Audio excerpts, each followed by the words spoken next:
Furniture কিনি কিংবা নিজেরা তৈরি করাই। এই ফার্নিচারগুলো র মেটেরিয়ালস স্তূপ করে যেখানে রাখা হয় ওইটাতে কোনো সৌন্দর্য নাই, কিন্তু যখন একটার সাথে আরেকটা সংযুক্ত হয়, আর্টিকুলেটেড হয়, তার টোটাল ডিজাইন এবং ফ্রেমে চলে আসে, তখন সামান্য সৌন্দর্য ফুটে ওঠে। কিন্তু আলটিমেট সৌন্দর্যটা ফুটে ওঠে তার ফিনিশিংয়ে। যার ফিনিশিং যত ভালো, সেই ম্যাটেরিয়ালসের কোয়ালিটি ধরে নেওয়া হয় ততটাই ভালো। তো এই ধরনের যারা এই সার্ভিস দিবেন, সিনসিয়ার সার্ভিস, যারা ফিল করবেন এই প্রতিষ্ঠান আমার, তাদের ফিনিশিংটা হবে চমৎকার। এর বেনিফিট পাবে আমাদের সমাজ। অনেক বৈষম্য আছে আমাদের সমাজে। আমি একটা দেশ, পুরাটা দেশ ঘুরেছি মাত্র 10 ঘন্টায়। বিশ্বের অন্যতম ধনী একটা দেশ, প্লেনে উড়ে নয়, ওই দেশের ভিতরে ছোট্ট গাড়ি বা ট্যাক্সিতে চড়ে। এই দেশটির নাম হচ্ছে দারুস সালাম ব্রুনাই। মালয়েশিয়ার পার্শ্ববর্তী একটা দেশ, মালয়েশিয়া এবং সিঙ্গাপুরের সাথে সংযুক্ত। আমি এই দেশে যখন গেলাম, দেখলাম যে কিং প্যালেসে কোনো হিউম্যান সিকিউরিটি নাই, কোনো মানুষ অস্ত্র নিয়ে দাঁড়িয়ে নাই গেইটে। আমি তাকালাম চতুর্দিকে যে কোথাও কোনো লাইট পোস্টে সিসিটিভি আছে কিনা, দেখলাম তাও নাই। আমাদের গাইড ওই দেশের ন্যাশনাল হসপিটাল যেটা, সেখানে একজন ইএনটি স্পেশালিস্ট হিসাবে তিনি সিনিয়র কনসালটেন্ট কাজ করেন, বাড়ি তার সিরাজগঞ্জ। তা আমি জিজ্ঞেস করলাম, কি ভাই এটা কি অ্যাবান্ডন, পরিত্যক্ত, নাকি এখানে আসলে রাজারা এখন থাকে? না, থাকে। রাজা থাকে, কোনো সিকিউরিটি নাই, কোনো সিসিটিভিও দেখি না, এদের কোনো সিকিউরিটি নিরাপত্তা ব্যবস্থার প্রয়োজন হয় না। ওই জবাব আপনিই পাবেন, আমার উত্তর দিতে হবে না, আরও কিছু দেখলে আপনি পেয়ে যাবেন। একটা একটা করে উনি টুরিস্ট স্পটে নিলেন, 7 স্টার হোটেলে নিলেন, ওনাদের সবচেয়ে বড় চেইন শপ যেটা, সেইটাতে নিয়ে গেলেন, গাড়ির ফ্যাক্টরিতে নিয়ে গেলেন, ওয়াটার ভিলেজে নিয়ে গেলেন, একটা ইউনিভার্সিটিতেও নিয়ে গেলেন, তার মেডিকেল কলেজেও নিয়ে গেলেন। হঠাৎ করে তিনি দিনের শেষ লগ্নে বললেন, কিসমত ভালো থাকলে আপনারা সরাসরি রাজার সালামও পাবেন। আমি বললাম, রাজার সালামও পাওয়া যাবে? বলে, হ্যাঁ, আশা করছি পাওয়া যাবে। উনি আসলে দূর থেকে দেখেছেন যে রাজার গাড়িটা এগিয়ে আসছে। কাছে আসার পরে বললেন যে এইটাই রাজার গাড়ি। আমি দেখলাম একটা মাত্র গাড়ি, তার সামনে কোনো এসকর্ট নাই, তার সামনে পিছনে কোনো ওই রকম সিকিউরিটি নাই, এমনকি একটা বাইকও নাই। আর রাজা নিজেই তিনি গাড়ি ড্রাইভ করছেন, ওখানে আর কোনো মানুষও নাই দেখলাম। তিনি সবাইকে, শুধু আমাদেরকে না, সবাইকে সালাম দিয়ে দিয়েই তার গাড়ি ড্রাইভ চলছে। আমরাও তার সালামের সুযোগ, গ্রহণের সুযোগ নিলাম, আমরা জবাব দিলাম। তা আমি আবার জিজ্ঞেস করলাম যে এই লোকটার কি কোনো ডর ভয় নাই? এই জবাবও আপনি পেয়েছেন। সব কিছু দেখে রাতের বেলা যখন খেতে বসেছি, তখন দেখি যে হাইলি ডিসিপ্লিন একটা রেস্টুরেন্ট। সেখানে বিভিন্ন ধর্মের বর্ণের লোকেরা সেখানে কাজ করছে। খাওয়া দাওয়া শেষে আমরা বের হয়ে যখন এয়ারপোর্টে ঢুকবো, তখন তিনি আমাকে একটা প্রশ্ন করলেন যে আপনি তো ছোট্ট একটি দেশ ঘুরালেন, কোথাও কি আপনি ট্রেন লক্ষ্য করেছেন বা ট্রেন লাইন? না তো। কোনো বাস না, কোনো ট্রাম না, কোনো পাবলিক সার্ভিস ট্রান্সপোর্ট না। বললো, আপনার মনেই প্রশ্ন আসে নাই যে এই দেশের মানুষগুলা চলে কেমনে? আপনি কি ফুটপাতে বিরাট সংখ্যক মানুষের জ্যাম দেখেছেন? না। তা আমি জিজ্ঞেস করলাম যে এই দেশের পপুলেশন কত? বললো, তা খুব ছোট, তাদের নিজস্ব ম্যান পাওয়ার হচ্ছে 2.5 লাখ, আর এখানে সার্ভিং ফরেনার্স হচ্ছে আরও 3.5 লাখ। এই সব মিলিয়ে 6 লাখ মানুষের এই দেশ। বললাম, এই জন্য কি রাস্তায় মানুষ হাঁটে না? কয় না। বললাম, তাহলে কি? বলে যে এখানে every grown up individual has its own car or taxi. No matter he is a foreigner, no matter he is a labor, no matter he is a doctor. তিনি যে কোনো শ্রেণী পেশার হন, অসুবিধা নাই, তার নিজস্ব একটা গাড়ি আছে। আমি জিজ্ঞেস করলাম যে আমাদের দেশের কতজন মানুষ এখানে আছে। সেই সময় তিনি বললেন যে এটা সরকারি হিসাব অনুযায়ী 38,000, তবে একটু বেশি হওয়ার সম্ভাবনা। আমি বললাম তাদের কি কার আছে? বলে হ্যাঁ, মেনটেন্স এ কার। কারে তাদের খরচ যায় না? যায়। এই দেশে যেহেতু পেট্রোল এবং গ্যাসের দেশ, আরও অনেকগুলো মূল্যবান মিনারেলস রিসোর্সের দেশ, এই জন্য পেট্রোলের দাম এখানে খুবই কম। আমাদের দেশের পানির চেয়ে এটার দাম এখানে কম। মেনটেন্যান্সে খুব বেশি যায় না। আর প্রত্যেকে কেউ রিকন্ডিশন গাড়ি কিনে না, সবাই ব্র্যান্ড গাড়ি কিনে। এত টাকায় দেখো না, টাকা এত লাগে না। গাড়ি কিনে মানুষ, তাকে গাড়ি ট্যাক্স ফ্রি গাড়ি। আমাদের তো ট্যাক্স ফ্রি গাড়ি একটা বিশেষ ক্লাস এই সুবিধাটা এনজয় করে ওখানে সবাই। আমি বললাম সব কিছু মানলাম যে এটা একটা ওয়েলফেয়ার কান্ট্রি, নো ডাউট, কিন্তু সব দেশে তো কিছু শত্রু থাকতে পারে। ওনার কি কোনো শত্রু নাই? কয় নাই। কারণ এটার উত্তরটা একটু আপনাকে দিতে হবে। কয় যে দেখেন, এখানে রাজা তার পেটের ভিতরে সব কিছু ঢুকায় না, তার প্রজাদের বা এই দেশে যারা বসবাস করে তাদের পেটের ভিতরে বেশি বেশি করে কিভাবে ঢুকানো যাবে, এটি হচ্ছে রাজার ধান্দা।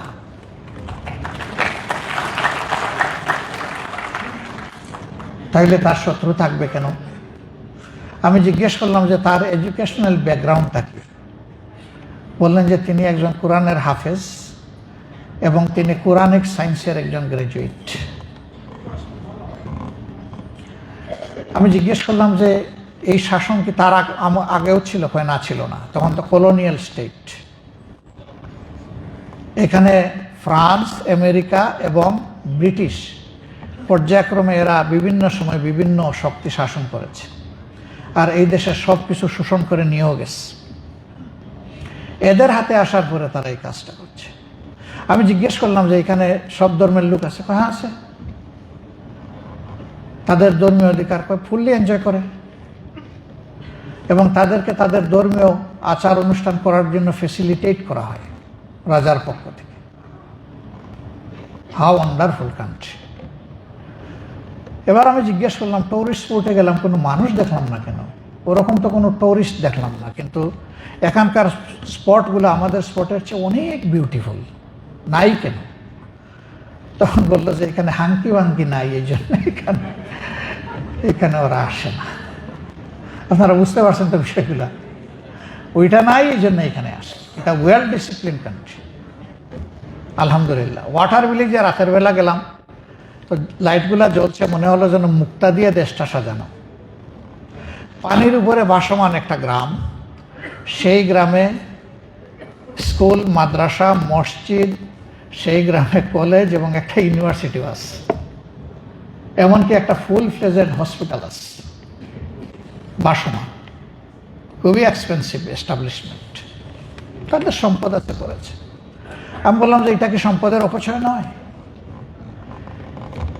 এই খরচকে তো অর্ধেক করে, তোমাদের দরকার না হলে গরিব বিশ্বে এটা দান করতে পারতাম, তোমরা ওই পানির উপরে এদেরকে শুয়াইয়া রাখছো কেন? তখন উনি বলল যে তাদের আদি পেশা ছিল ফিশিং, মাছ ধরা। তারা তাদের এই পেশা ত্যাগ করতে চায় না। এই সম্প্রদায় বলেছে পানি আমাদের বন্ধু, পানি আমাদের জীবন, পানিতেই আমরা থাকব। বহু চেষ্টা করা হয়েছে তাদেরকে সমতলে নেওয়ার জন্য, তারা যায়নি।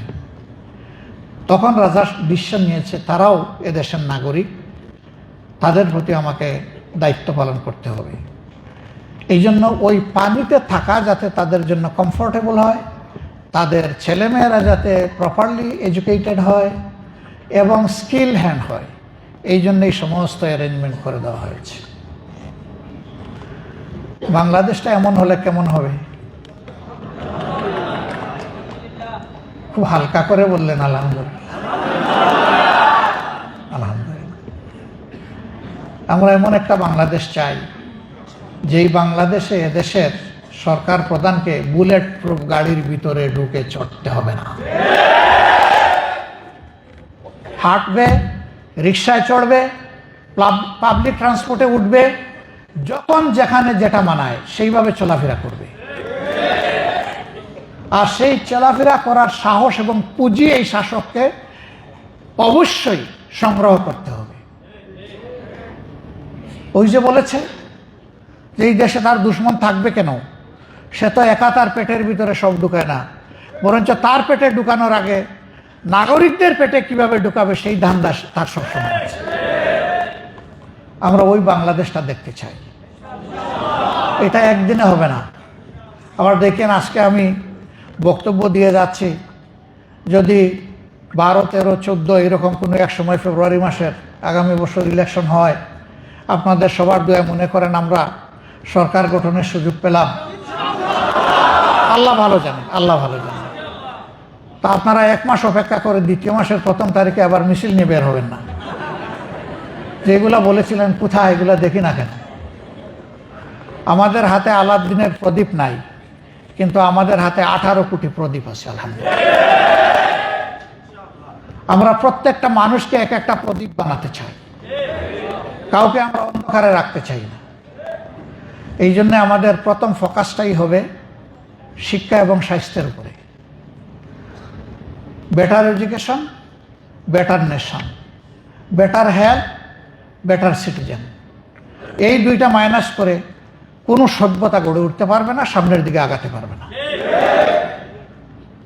এই ফাউন্ডেশনের উপরে ভর করে আমরা সামনে এগোতে চাই। এখন মনে করেন আল্লাহর ইচ্ছা হলো না, আমাদের হাতে এই দেশ পরিচালনার দায়িত্ব আসলো না, তাইলে কি গালে হাত দিয়ে আরো 5 বছরের জন্য অপেক্ষা করব? নো, আমাদের মিশন অব্যাহত থাকবে। আমরা যা নিজে পারবো করব, যেটা আমাদের আয়ত্তের বাইরে সরকারকে বলবো ইউ ডু দিস, তুমি ভালো কাজ করো, তোমার হাত আমরা শক্তিশালী করব, তোমাকে সাহায্য করব। সরকার কথা শুনে না, আওয়াজ দিতেই থাকবো। আর একটা সুযোগের অপেক্ষা করতে থাকবো, যে জনগণের মনে আমাদের প্রতি আমাদের কর্মের মাধ্যমে ভালোবাসা যদি তৈরি হয়, নেক্সট টাইম আমরা দেখব। আমরা ধৈর্য হারাবো না। আমরা ট্রেজারি বেঞ্চে অর্থাৎ সরকারি দলে বসতে রাজি, আমরা বিরোধী দলেও বসতে রাজি। আমাদের কাছে সরকারি দল বিরোধী দল বড় জিনিস নয়, আমাদের সামনে বড় জিনিস হচ্ছে জনগণের জীবনকে পাল্টে দেওয়ার সংগ্রাম চালিয়ে যাওয়া। এই জীবনটা নিজেরটা আমরা প্রথমে পাল্টাতে চাই, চেষ্টা করছি আমরা। সেদিন ধূমপান বিরোধী একটা সংস্থা আসলো, এই মাসের 20-21 তারিখের দিকে তারা একটা ন্যাশনাল কনভেনশন করবে, আমাকে সেখানে থাকার জন্য অনুরোধ করে। তো তারা কিছু দাবিনামা 7-8 দফা নিয়ে এসেছে যে আমরা এগুলো ফোকাস করতে চাই। এর মাঝে এক জায়গায় লেখা আছে আইনকে আরো বেশি সুদৃঢ় করতে হবে, মানে এখন যা আছে আরো টাইট, এবং এটার আইনকে প্রয়োগ করে ধূমপান বন্ধ করার দিকে আগাতে হবে। আমি বললাম সে আইন দিয়ে তো ধূমপান বন্ধ হবে না, আইন তো এখনো আছে। পাবলিক স্পেসে কোথাও স্মোকিং করা যাবে না, এটি হচ্ছে বাংলাদেশের বিদ্যমান আইন। কেউ যদি করে 200 টাকা জরিমানা। আপনাদের চোখে কোথাও জরিমানা করতে কাউকে দেখছেন? পাবলিক স্পেসে স্মোকিং করে না? করে। আইন আছে, প্রয়োগ নাই। আমি বললাম যে উদাহরণ আরেকটা আছে পাশাপাশি। বাংলাদেশ জামাতে ইসলামীর সাথে প্রাপ্তবয়স্ক নরনারী আছেন 3.5 কোটি। এটা আমাদের যারা স্বাক্ষর দিয়ে একমত পোষণ করে আমাদের সাথে জয়েন করেছেন, এটা তাদের নাম্বার। এর বাইরে যারা ভালোবাসেন, আমাদেরকে সমর্থন করেন, কিন্তু তারা স্বাক্ষর দিয়ে আমাদের সদস্য ফর্ম পূরণ করেন নাই, তারা এ সংখ্যাটা আরও বেশি। তাই আমি বললাম যে আমাদের এই টোটাল ম্যান পাওয়ারের মধ্যে আপনি কাউকে সিগারেটের একটা স্টিক টান দিয়ে ছুটে নিতে দেখবেন না। একটা মানুষও স্মোকিং করে না, বরঞ্চ এদের সামনে কেউ স্মোকিং করলে এদের মাথা ঝিমঝিম করে। আমরা কিন্তু আইন করি নাই যে এই সংগঠন যারা করবে, আমাদের সাথে যারা সংযুক্ত হবে, তারা কেউ স্মোকিং করতে পারবে না, এই ধরনের কোনো আইন নাই আমাদের। কেন? মানে তারা দেখছে যে এই সংগঠনের প্রধান থেকে একেবারে সাধারণ সাপোর্টার পর্যন্ত এই ক্ষতিকর জিনিসটা কেউ গ্রহণ করে না, সেবন করে না, পান করে না। ধূমপান থেকে তারা বিরত। এক্সিলেন্ট একটা পরিবেশ, এখানে সে নষ্ট করবে কেন? সে বলে ফেলে দিলাম আমার অতীতের ময়লা, এখন আমিও এই মিছিলে সামিল হয়ে গেলাম, আজকে থেকে আমিও আর স্মোকিং করব না। তাকে কারো বলতে হয় না, এটা ইমপ্লাইড। এটা এই সৌন্দর্য দেখতে দেখতে সেও এটাতে সংযুক্ত হয়ে যায়। সমাজে আইন করে সব কিছু করা যাবে না, সমাজের নৈতিকতার